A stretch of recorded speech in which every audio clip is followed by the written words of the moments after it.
আবু সাঈদ খুদরি রাদিয়াল্লাহু তাআলা আনহু থেকে বর্ণিত, নবী করিম সাল্লাল্লাহু আলাইহি সাল্লাম বলেছেন, বনি ইসরায়েলের একজন ব্যক্তি ৯৯ জন মানুষকে হত্যা করেছিলেন। হত্যাকাণ্ডের পর একদিন তার মনে হলো, মহান আল্লাহ তাআলা কি কখনো তাকে ক্ষমা করবেন? এই চিন্তা করে তিনি একজন পাদ্রীর কাছে গেলেন এবং তাকে জিজ্ঞাসা করলেন, মহান আল্লাহ তাআলা কি কখনো আমার তওবা কবুল করবেন? পাদ্রী উত্তরে বলল, মহান আল্লাহ তাআলা কখনোই তোমার মতো একজন পাপীর তওবা কবুল করবেন না। এই কথা শুনে উক্ত ব্যক্তি পাদ্রীকেও হত্যা করে ফেলল এবং এইভাবে তার হত্যাকাণ্ডের সংখ্যা ১০০-তে পৌঁছে গেল। এরপর তিনি অন্য একজন ব্যক্তির কাছে জিজ্ঞাসা করলেন, মহান আল্লাহ তাআলা কি কখনো আমার তওবা কবুল করবেন?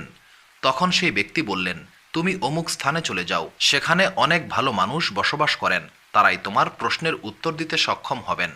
এই পরামর্শ শুনে সেই ব্যক্তি উক্ত স্থানের উদ্দেশ্যে রওনা হলো, কিন্তু পথিমধ্যেই তার ইন্তেকাল হয়ে গেল।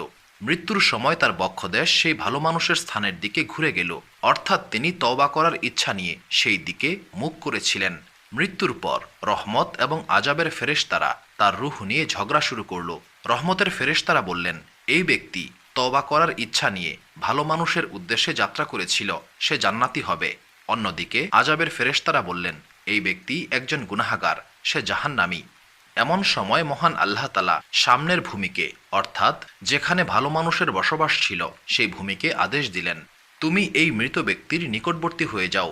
আর পেছনের স্থানকে, অর্থাৎ যেখানে তিনি পাপ করেছিলেন, তাকে আদেশ দিলেন, তুমি দূরে সরে যাও। এরপর মহান আল্লাহ তাআলা ফেরেশতাদেরকে আদেশ দিলেন, তোমরা উভয় দিকের দূরত্ব পরিমাপ করো। পরিমাপ করার পর দেখা গেল মৃত ব্যক্তি তওবার দিকে ১ বিঘত বেশি পরিমাণ এগিয়ে রয়েছেন, অর্থাৎ তিনি তওবার ইচ্ছা নিয়ে ভালো দিকে একটু বেশি এগিয়েছিলেন। এই কারণে মহান আল্লাহ তাআলা তাকে ক্ষমা করে দিলেন। সুবহানাল্লাহ। সহিহ বুখারী হাদিস নাম্বার ৩৪৭০ এবং সহিহ মুসলিম হাদিস নাম্বার ২৭৬৬। সুপ্রিয় দর্শক মণ্ডলী, প্রতিদিন নতুন নতুন ভিডিও পেতে আমাদের চ্যানেলটি অবশ্যই সাবস্ক্রাইব করুন এবং পাশে থাকা বেল আইকনটি প্রেস করতে অবশ্যই ভুলবেন না, এবং সেই সাথে আপনার যে কোনো মতামত আমাদের জানাতে আমাদের ভিডিওতে অবশ্যই কমেন্ট করুন। আশা করি আপনারা সবাই ভালো থাকবেন এবং সুস্থ থাকবেন।